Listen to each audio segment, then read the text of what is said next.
And welcome to the History Roulette podcast. I'm your host, Marissa May Scott. I'll see you somewhere in history because you never know where you may end up.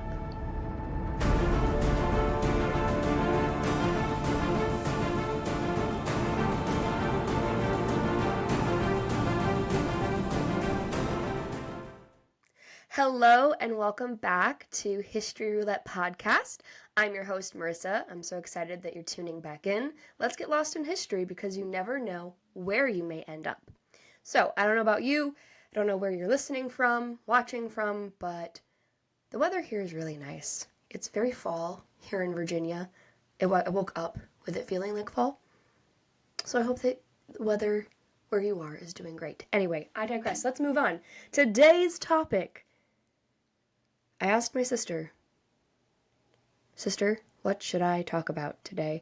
And she gave me the idea of something that I have thought about for a while, which is famous war horses, American war horses.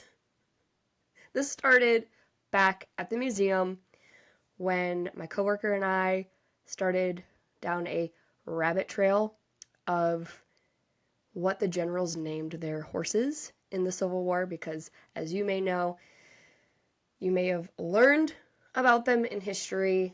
Famous ones like Traveler, Robert E. Lee's horse that he rode primarily in the Civil War. I don't know if he had a secondary horse, but his primary horse was named Traveler. Grant had Cincinnati, and some of them had some really funny names. So that's what we're talking about today.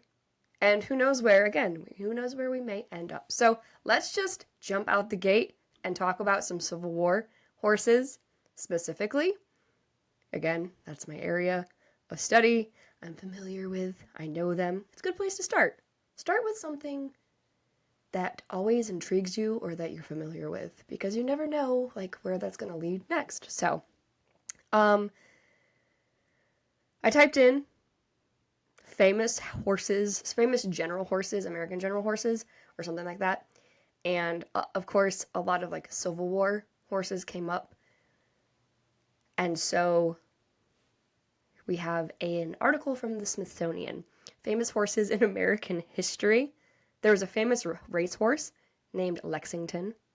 He stood 15 hands. I grew up with horses. I myself am not a hearse girl, however you want to say it. I did grow up around them. I grew up on a farm. I never understood the hands method, I'm being totally honest. So, 15 hands, 63 inches, 3 inches high. I don't know what any of that means. Anyway, and he set the record in New Orleans. He was not a war horse, so we're gonna keep going. Ooh, Winchester. General Philip H. Sheridan's horse during most of the Civil War was Winchester. He was presented, which means he was stuffed, to the Smithsonian in 1923. There you have it. Some interesting things when you taxidermy animals. The things that we talk about on this podcast. Anyway, Winchester was originally named Rienzi. I'm probably saying that incorrectly. I apologize. Rienzi. And it was changed to Winchester after carrying Sheridan on his famous ride from Winchester, Virginia to Cedar Creek, Virginia, in time to rally his troops and turn almost certain defeat into victory. We have Kidron. He became famous as General of the Army's John J. Blackjack Pershing's horse. He rode Kidron triumphantly through the Victory Arch in New York City at the end of World War I. So that makes me wonder if Kidron saw action in World War I. I think it's really interesting when you think about World War I and that they were using an actual cavalry at that point still. They quite hadn't phased out horses, if you've ever seen the movie War Horse, which is absolutely devastating. But yeah, they were still utilizing horses in World War I, which is really interesting. We might go back to Kidron. We have Halib, known as Pride of the Desert. He was an Arabian, and he beat 19 Morgan horses, winning the Justin Morgan Cup in Vermont. Old Henry Clay, America's national thoroughbred trotting horse, father of American. We're looking specifically for war horses. That's what I really want. Or who knows? Maybe we'll end up looking up mascots, war mascots. Really fun thing to think about and talk about. Also, I should mention that if taxidermy and dead animals bother you, you might want to set this one out. Sorry, we're not going to really talk about it much, but you know. There's another one named Hanover. He was a racehorse. Travelers on this list, he was famous as General Robert Lee's horse. He died in 1872, 2 years after Lee. Initially, the horse was buried, but in the response to numerous requests, it was disinterred and the skeleton mounted and displayed at Washington and Lee University in Lexington, Virginia. And now he is reburied outside of the Lee Chapel in Lexington. You have George Custer's famous defeat, because that's what it was. So defeat rather than victory brought fame to Comanche. My apologies. He was the sole survivor of General George Custer's command at the Battle of Little Bighorn. Oh my gosh, the horse survived. Good for the horse. He survived. He was of Mustang lineage. He was born in 1862, captured in a wild horse roundup, sold to the U.S. Army for $90. The bay, 925 pounds, standing 15 hands high, with a small white star on his forehead, became the favorite mount of Captain Miles again, I apologize if I'm saying that incorrectly, of the 7th Cavalry. He participated in frequent actions of the regiment and sustained 12 wounds of these skirmishes. That's insane. 2 days after the Custer defeat, the burial party investigating the site found several wounded horses and transported him by steamer to Fort Lincoln, where he spent the next year recuperating. Comanche remained here with the 7th Cavalry, never to be ridden and under orders excusing him from all duties. Most of the time he freely roamed the post and the flower gardens. Only formal regimental functions was he led, draped in black stirrups and boots reversed, at the head of the regiment. I cannot believe he survived. That's insane. Good for him. He survived a lot. Okay, are there any other ones? Little Sorrel. Again, if you are familiar with Civil War history, that was General Jackson's favorite horse. Trigger, neither a racehorse nor the mount of a famous general. He was owned by Roy Rogers. Okay, well, I think the most interesting thing out of this, if you have stayed this long, thank you, was Kidron. Kidron from World War I. Kidron, war horse. Let's see what Kidron did, other than being famous for being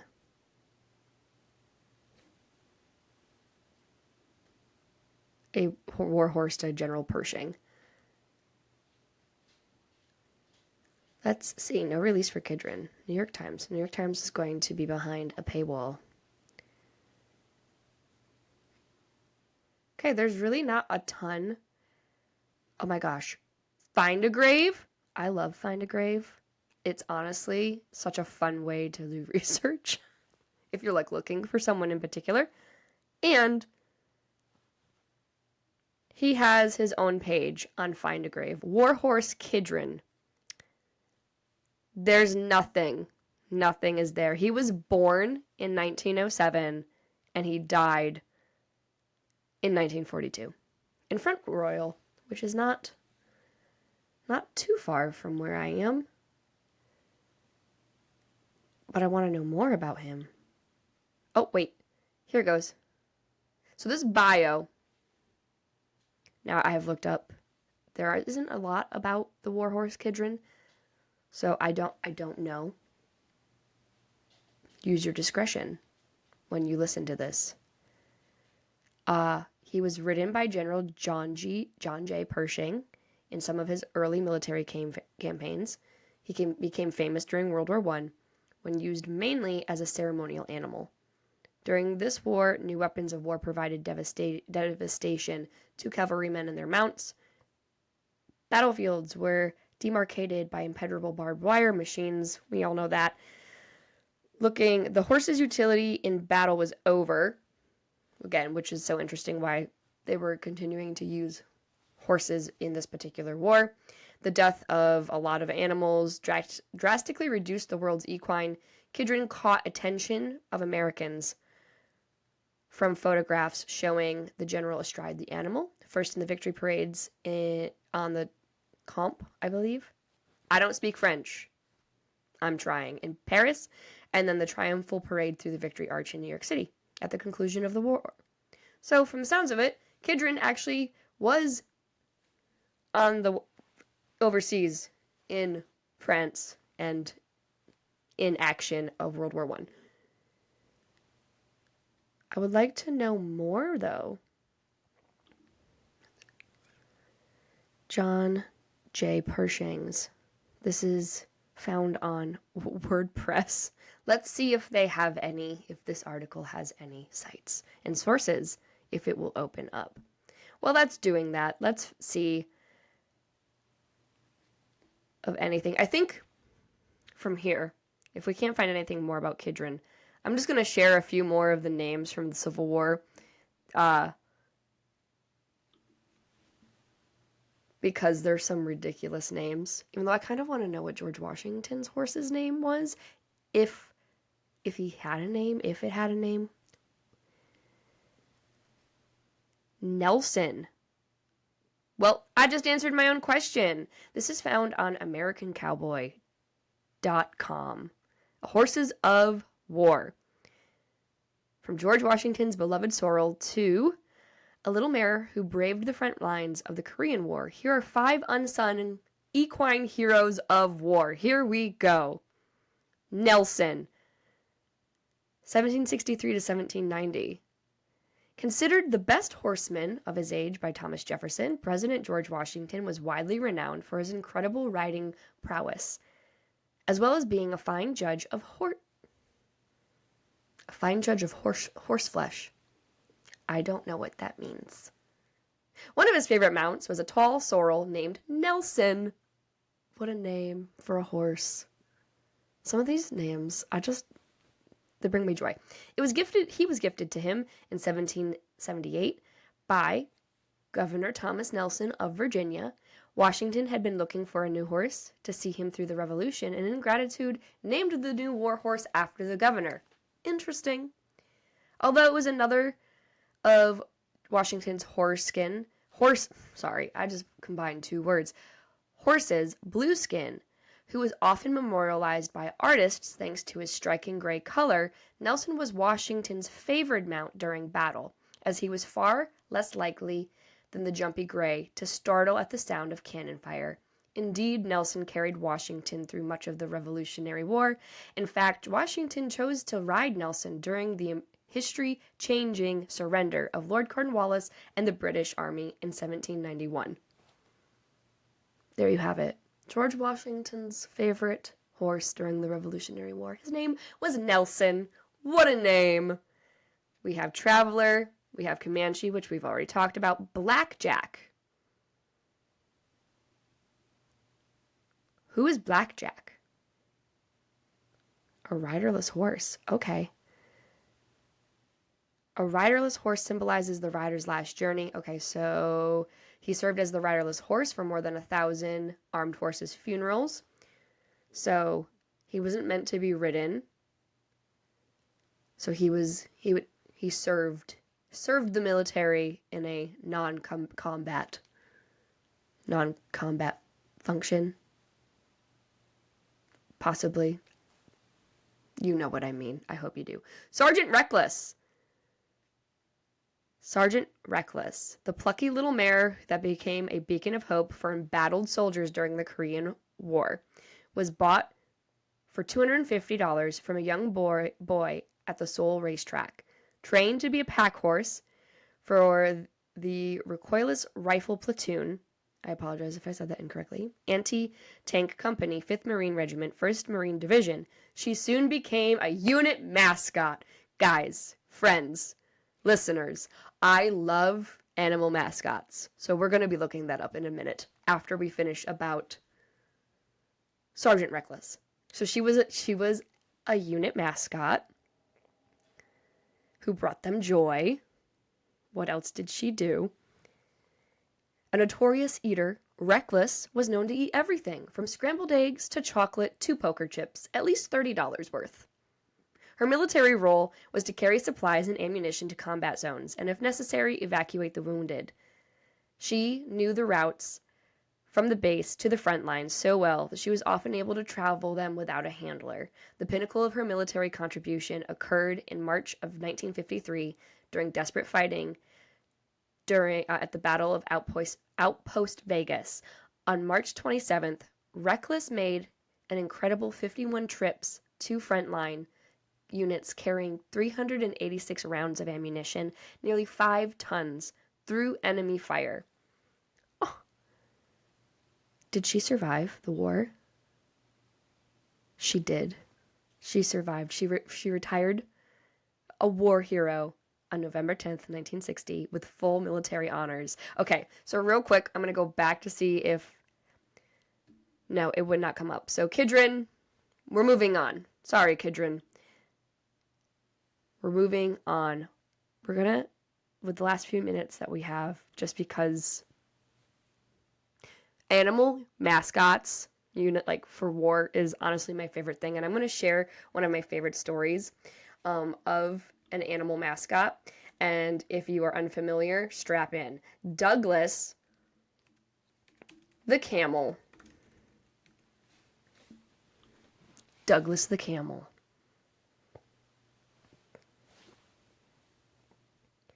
Old Douglas.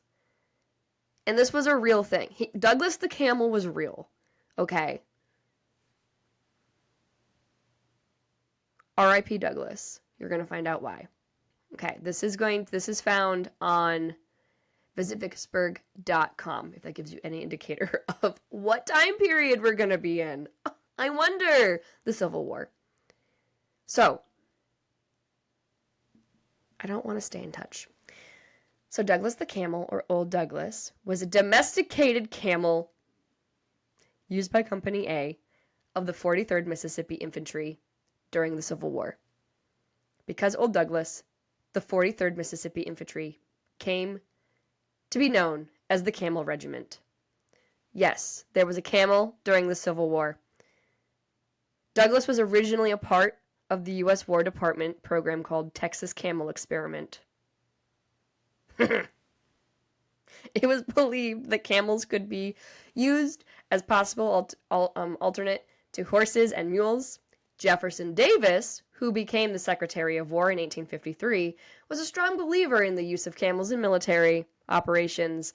In his annual report in 1854, Davis wrote, "I again invite attention to the advantages to be anticipated from the use of camels and dromedaries for military and other purposes."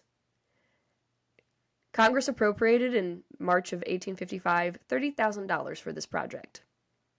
So, yeah, there was a Texas camel experiment domesticating camels for Texas and for use of the military in the mid-1800s. Interesting. Told you.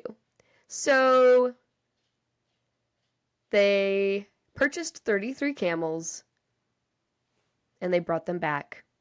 And let's scroll down. They were used in several expeditions to the southwest. Camels proved to withstand the brutal heat and the scarcity of water.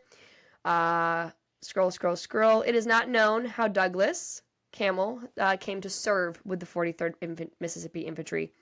He was a gift to the colonel, W.H. Moore, who assigned him to carry the instruments and knapsacks for the regimental band. Douglas participated in the Battle of, I think that's Ica, that looks like an I, in Corinth under Major General Sterling Pierce and Earl Van Dorn, respectively, before being shot by a Union sharpshooter. Listen. I feel bad for Douglas. It's not his fault. Okay, I'll just leave it at that. He was shot by a Union sharpshooter on June 27th, 1863, during the siege of Vicksburg.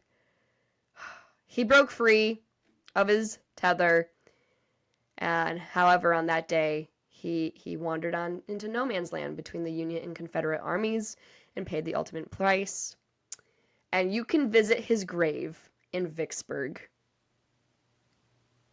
Yes, you can. R.I.P. Douglas. All right, are there any other famous, well, we have just a few more minutes, famous American animal war mascots? Just to round it out on this animal-themed episode of History Roulette podcast. Listen, animals have always played a very important role in history, whether they're carrying soldiers or cavalry or generals, or if they're mules and they are transporting supplies, or camels, or bringing just joy to the men. Canine mascots of the Civil War?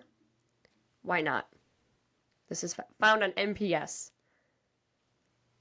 Are you serious? I just read goat.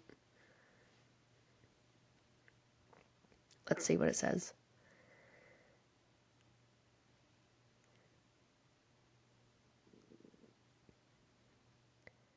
Sally, the 11th Pennsylvania Infantry Monument in Gettysburg. Oh, the ultimate sacrifice? I don't want to read that. So Sally, something happened to Sally in Gettysburg. I don't think it was good. It's just really cool to see how, as much as like humans today love animals, they also were loved so much back then and brought joy. Like, animals bring joy, again. Just because we're separated by time doesn't mean we're very different. Okay. Go away. Okay. I just want to see. I know that there is one story of like a little dog that helped during World War I or World War II. I would encourage you to look up animal mascots. It's not coming. What I'm wanting is not like Old Abe, a bald eagle. He flew for the 8th Wisconsin Volunteer at 36 different battles during the Civil War. Again. National Archives. Buddies, soldiers and animals of World War II. Don't forget the carrier pigeons as well. Guys, again, animals have been used all throughout history in different facets. So here we have an image. This is on the National Archives. Buddies, soldiers and animals in World War II. So we have Marine Corps 7th War Dog Platoon in Iwo Jima. All right.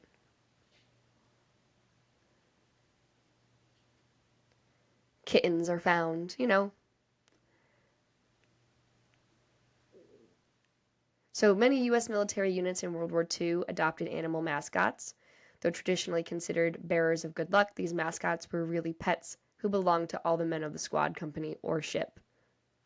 Military photographs show the individual soldiers also had their own pets. A few men smuggled them from the U.S., but more often soldiers' pets were local animals left homeless by the war.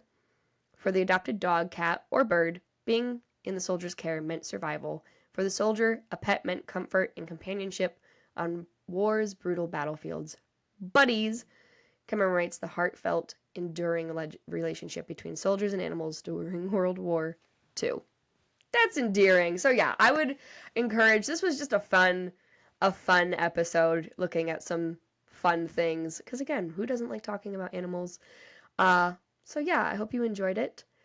Like, subscribe, hit that notification bell for more, and I will see you soon because you never know where we may end up. Have a wonderful time. Until next time. Bye.